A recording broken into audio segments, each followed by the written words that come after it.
قیامت کے دن جب نامہ اعمال پر مختلف اعمال کو رکھا جائے گا تو سب سے زیادہ جس چیز کا وزن ہوگا وہ حسن اخلاق کا ہوگا. یہ پلڑے کو جھکا دے گا. تو میں اور آپ اپنے اخلاق کو بہتر کریں. جس طرح نماز دین ہے، جس طرح روزہ دین ہے، جس طرح زکوٰۃ دین ہے، جس طرح حج دین ہے، اس طرح اچھے اخلاق بھی دین ہیں.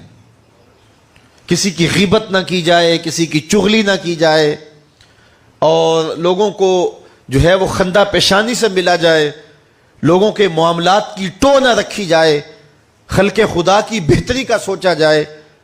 تو یہ اخلاقیات ہیں. تو اخلاقیات جو ہیں یہ بھی اسی طرح لازم ہے ہمارے اوپر جس طرح نماز اور روزہ لازم ہے. اور انسان صوم و صلات کا جو معاملہ ہے یہ اس کی اپنی ذات کا معاملہ ہے. اگر میں تہجد پڑھتا ہوں تو یہ میرا اور میرے رب کا معاملہ ہے.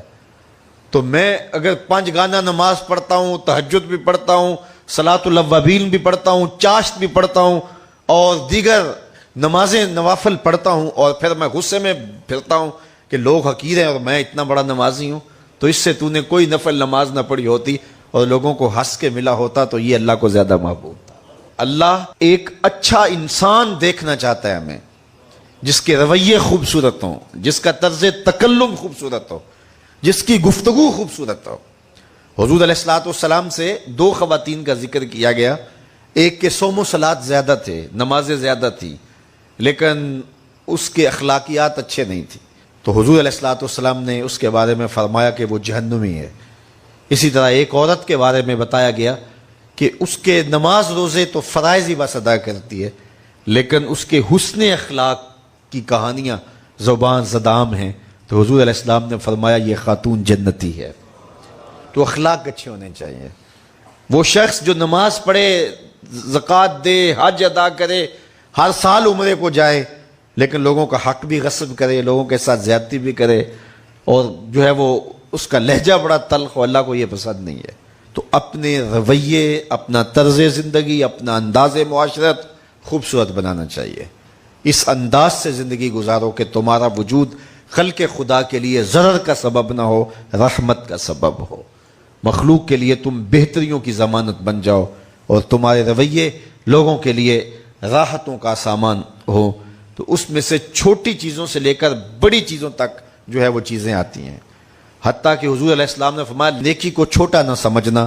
اگر تو اپنے بھائی سے مسکرا کے ملے، طلاقت پیشانی سے ملے، تیرے چہرے پر مسکراہٹ اور اس خندہ پیشانی سے تو اپنے بھائی کو ملے، رسول کریم نے فرمایا اس نیکی کو بھی چھوٹا نہ جاننا. اور اگر تو تلخ رویے رکھتا ہے اور نمازی اور تہجد گزاریاں اور شب زندہ داریاں، اور صبح جو ہے وہ تیرا منہ سوجا ہوا ہے کہ میں تہجد پڑھی ہوئی ہے، تو اس سے نہ پڑھی ہوئی ہوتی تو اچھا تھا، اور تو خلق خدا کے ساتھ رویہ اچھا رکھتا اور مخلوق کے ساتھ تیرے معاملے اچھے ہوتے.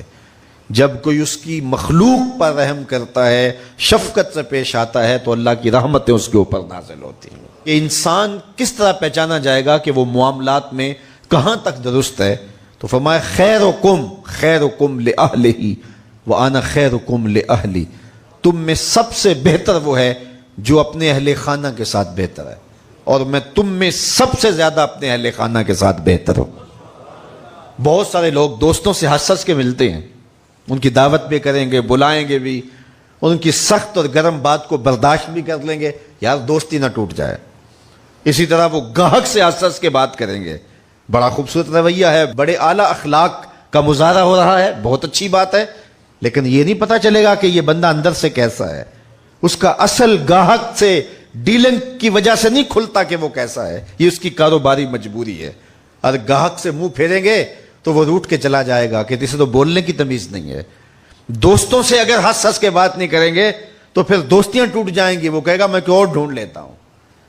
لیکن کچھ لوگ گاہک سے اچھے ہیں، ان کے رویے دوستوں سے بہت اچھے ہیں، باہر بہت اچھے رویے ہیں، دفتر میں اپنے باس سے رویہ بڑا اچھا ہے، لیکن جب گھر جاتے ہیں تو گھر میں داخل ہوتے فرعون بن جاتے ہیں. کہ گاہک تو مڑ جائے گا، یہ بیوی بیچاری کدھر جائے گی، ماں باپ کو چھوڑ کے یہ تو کہیں جا نہیں سکتی، تو وہاں بڑے تلخ رویے ہو جاتے ہیں.